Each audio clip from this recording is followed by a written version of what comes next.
The 1,000-pound Amy is currently expecting twins.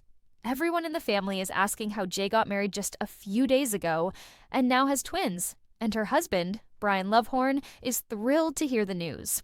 Judy and Brian Lovehorn are also thinking a lot, but they are thrilled to learn of the baby's arrival. Based on your suggestion, here is a lengthy, entirely made-up English story. 1,000 pounds, sisters Amy, the 1,000-pound cat, and her unexpected revelation, nothing in Willow Creek, a small town, remained quiet for long.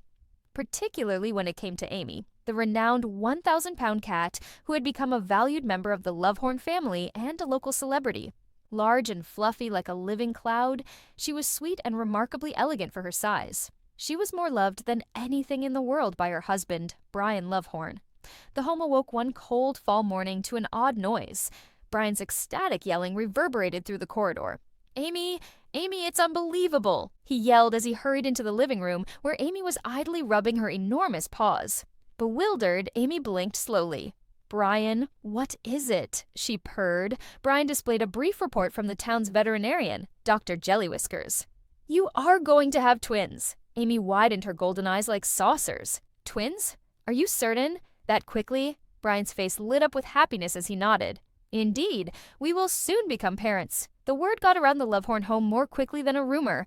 Within a few hours, the entire family was together, including Amy's younger brother Jay, who had just gotten married, Henry, the food-obsessed cousin, and Judy, the wise grandmother cat. The actual uncertainty started at that point.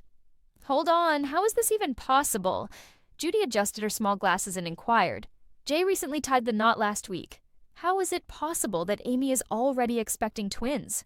Everyone agreed in a whisper.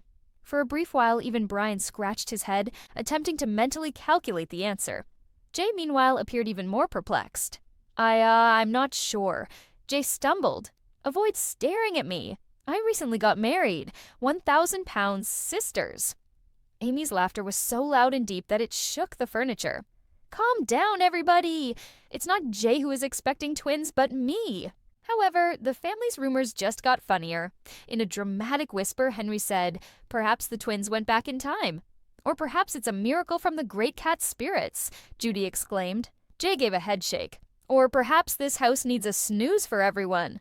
The atmosphere became friendly and joyous in spite of the turmoil. As Brian put his paw on Amy's huge belly, he couldn't help but smile, picturing the little kittens rolling about inside. Brian said quietly, "I'm just happy." "This is what we've been wanting for ages."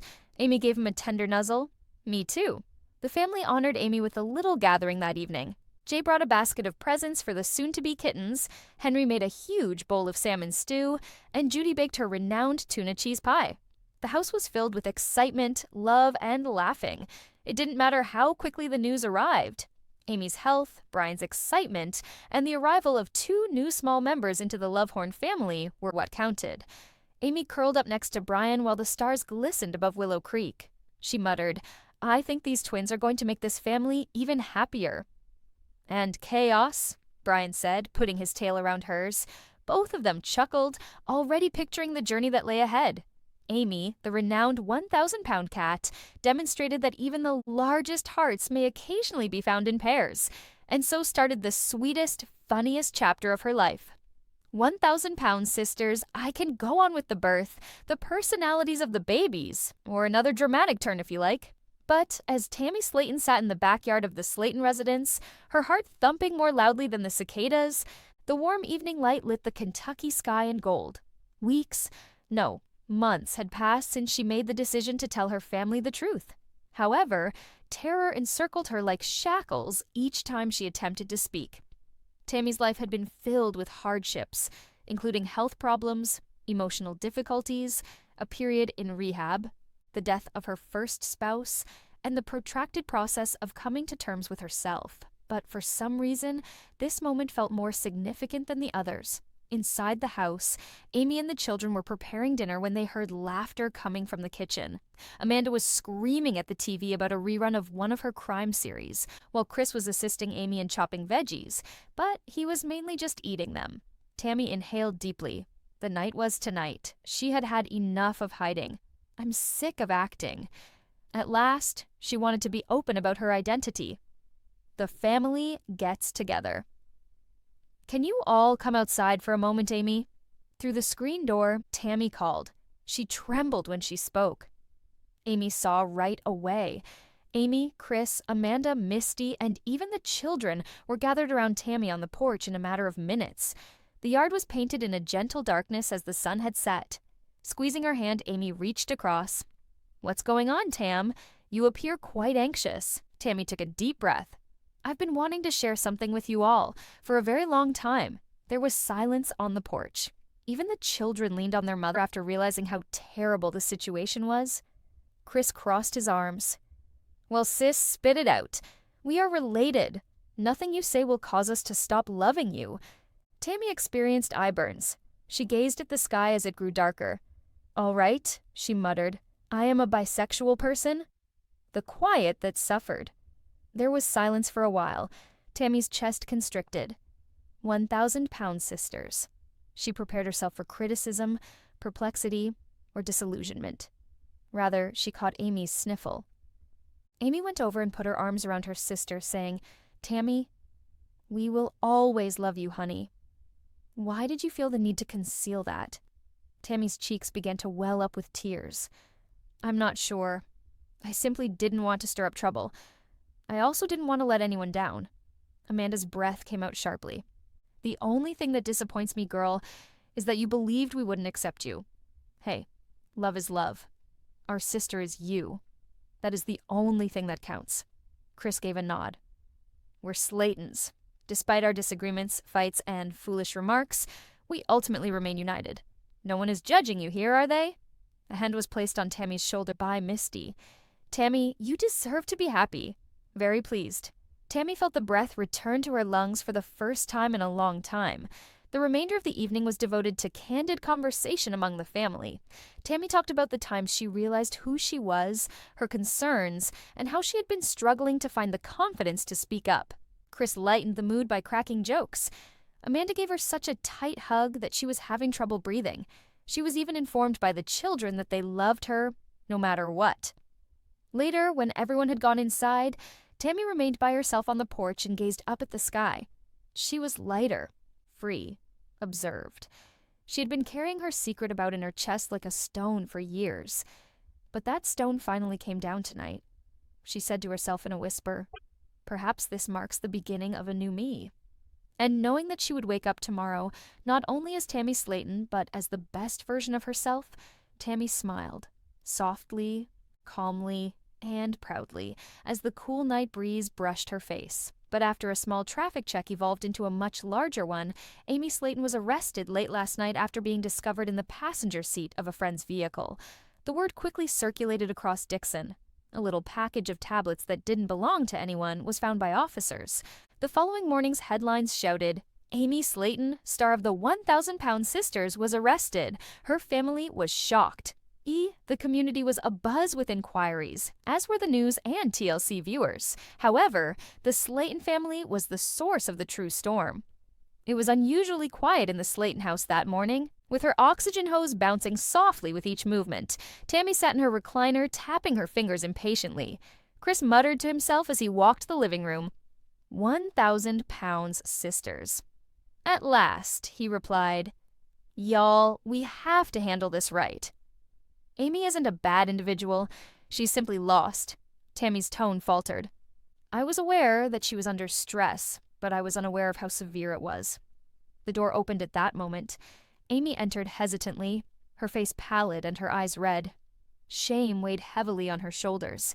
As if to keep herself together, she gripped the sleeves of her sweatshirt. "I apologize," she muttered. At first no one talked. The quiet was too oppressive. The start of the intervention.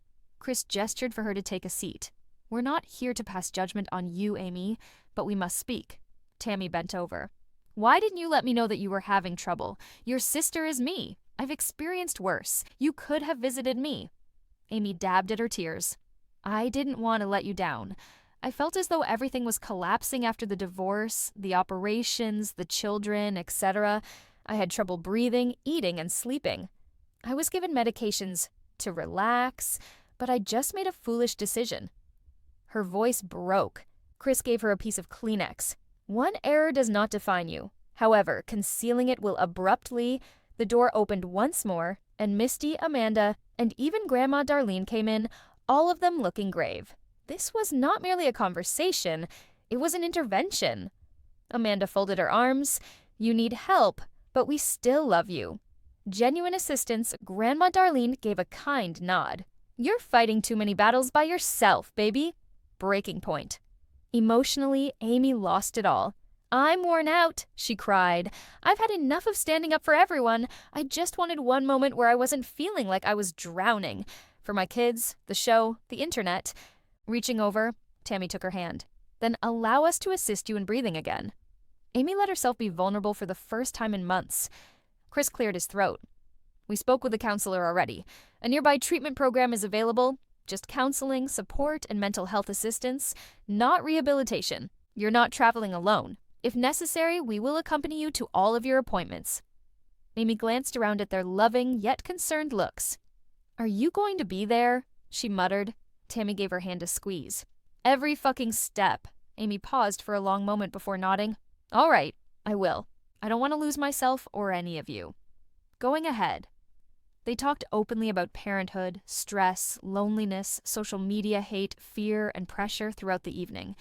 Amy felt heard for the first time in a long time. The following morning, ease cameras. News saw them entering a counseling center together, with Chris and Tammy on either side acting as protection guards and Amy in the center. The headlines were altered. The family stands united as Amy Salton takes the first step toward healing. 1,000-pound sisters. Amy was anxious but hopeful inside. She was no longer by herself. She wasn't broken either. This was the start of a new chapter in her life, one in which she eventually discovered how to care for herself the way she had always cared for everyone else. But Tammy sat quietly on the side of her bed as the winter sun seeped softly through the Slayton home's curtains. Although there was silence in the room, a storm was roaring in her head.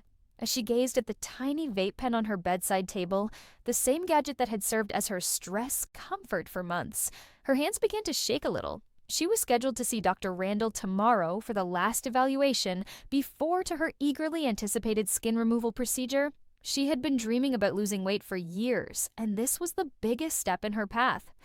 Now, though, a terrifying notion kept coming to her mind. What if I lose my opportunities because I vape? Tammy took a deep breath. The sound of toys striking the floor reverberated like little explosions of mayhem, and she could hear voices coming from the living room. Amy and the children were laughing. Ordinarily, Tammy smiled, but she couldn't relax today since her heart was beating too loudly. Amy enters. Tammy, are you all right? Amy's soft voice echoed from the doorway. Her gaze instantly fell on the vape pen. Tammy was aware of the impending event. Amy replied softly, You promised me you'd stop using that, sis, and entered. I understand, Tammy muttered, her voice breaking. But, Amy, I'm afraid. What happens if the procedure is unsuccessful? What if the agony becomes too much for me? I stay calm while I vape. Amy put a reassuring touch on her shoulder as she sat next to her. Look, sis, I understand. I do.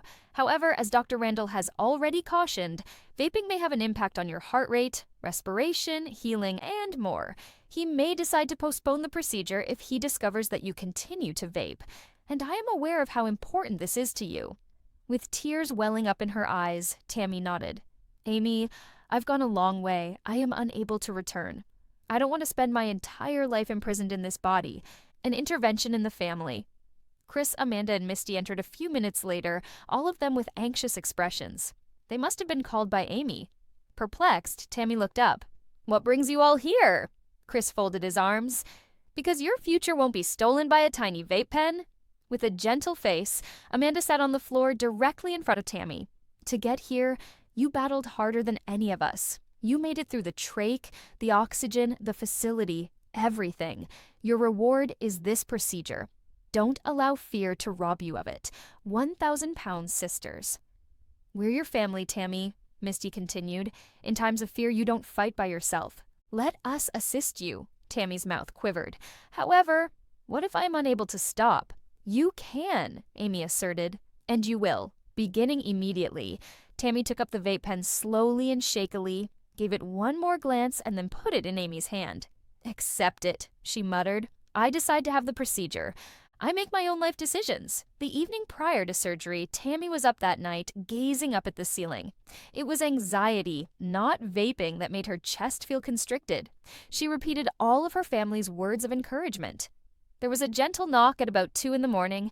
Amy was back with 2 mugs of herbal tea.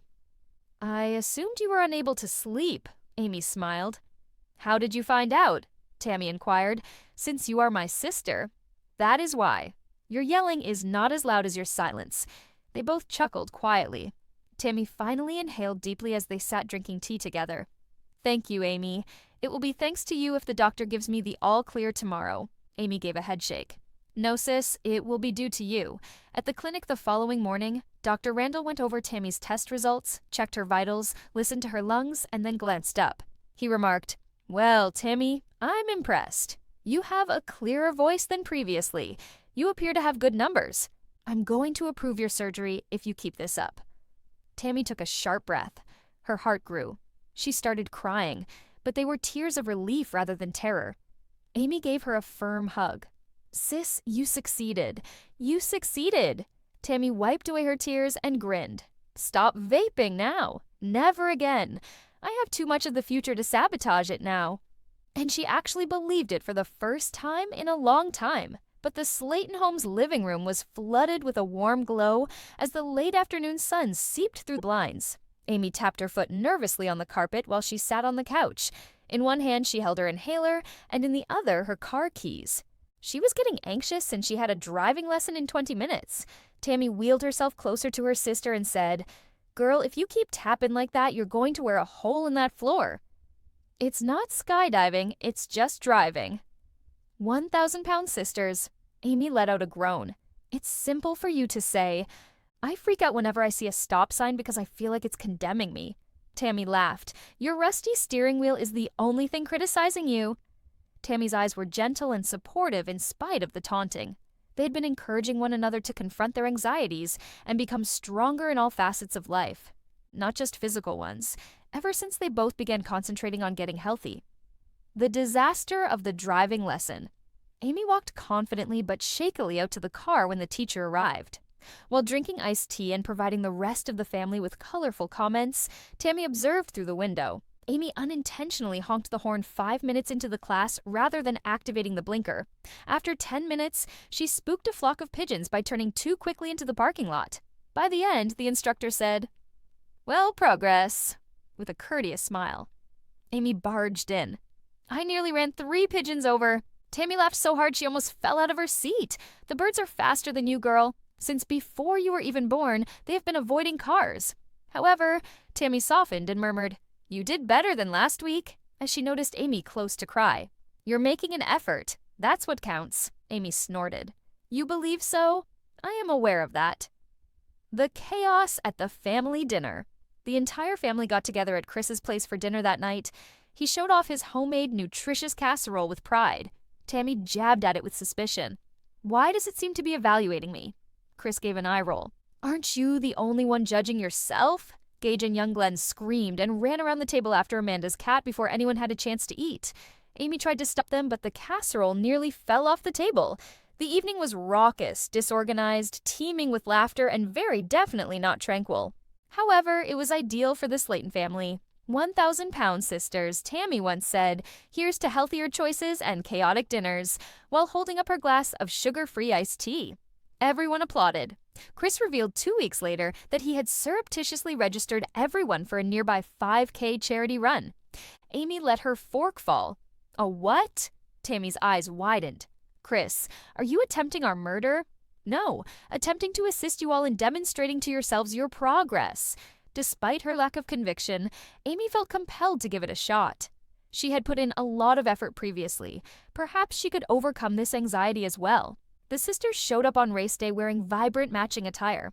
Tammy's shirt said rolling but ready, and Amy's said sweatin' and surviving. Amy jogged at her steady yet slow speed as the race began. Tammy passionately applauded for everyone in her vicinity while riding her mobility scooter. Amy's legs trembled and her chest constricted halfway trophy through. This is impossible, she muttered. Tammy yelled from the side, Yes, you can. Do not forget the pigeons. You can complete this if you can frighten them. Amy began to laugh despite her tears, and for some reason, her laughter got her to the finish line. She crossed, simultaneously smiling, sobbing, and perspiring. With her, Tammy zoomed in. Observe yourself doing things you never would have imagined doing. Amy threw her sister in her arms. Without you, it would not have been possible. The same for me, Tammy said. Together, we are stronger. They watched the stars while sitting on the balcony later that evening. As a soft breeze blew by, Amy laid her head on Tammy's shoulder. Amy said, "Our lives used to be so small. Now take a look at us. Family meals, 5Ks, driving lessons. Hi everyone, welcome to my channel. My name is Mena and I hope you're having a great day. Remember to subscribe to the channel if you enjoy the video.